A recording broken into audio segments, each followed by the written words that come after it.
Është përkujtuar në Durrës 7 prilli, ajo që në histori njihet si dita e rezistencës ndaj pushtimit fashist të vendit tonë. 86 vite më parë, ushtria italiane pushtoi vendin, por patriotët shqiptar, të drejtuar nga Mujo Ulçinaku, e pritën me pushk pushtuesin italian, përplasje gjatë të cilës ra dhe Mujo Ulçinaku. Në monumentin e rezistencës që simbolizon figurën e Mujo Ulçinakut, u kryen omazhe në përkujtim të këtij akti. Drejtues të institucioneve vendore, veteranë të qytetit dhe pasardhës të familjes Ulçinaku janë bërë bashkë para ditën e së hënës në një ceremoni ku është përkujtuar dita e rezistencës ndaj pushtimit fashist. Në ceremoninë e rastit u zhvilluan omazhe pranë bustit të Mujo Ulçinakut, ku janë vendosur kurora me lule në përkujtim të heronjve të dëshmorëve të kësaj rezistence. Më 7 prill të vitit 1939, atletarët shqiptar si Mujo Ulçinaku dhe të tjerë, ushtarak dhe vullnetar nga Durrësi, por dhe i qitë vendi, bën rezistencën e parë dhe i treguan botës se cili ishte vullneti i këtij populli,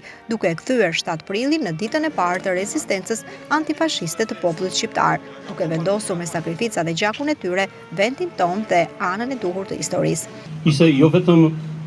e premte, por në fakt ishte një premte e sterrosur, sepse ishte një agresion i cili cënoi sovranitetin e një vendi. E një vendi tropatur në shekuj në luftra, që u bë pre e një formacioni famkeq, i cili do të konstatojë më pas gjatë luftës dytë botërore se që barbari bërim në tërë botën. Për te faktet të ditur tashmë që përballimi i suksesshëm i këtij misioni ishte gati i pamundur, ai që na bën timi sot krenar dhe vallëlart ka të bëjë me konstatimin se ndoshta populli shqiptar u gjedh në një mungesë të dy fisht të një shteti që të organizonte dhe të formacioneve politike rreshtimeve të tilla për të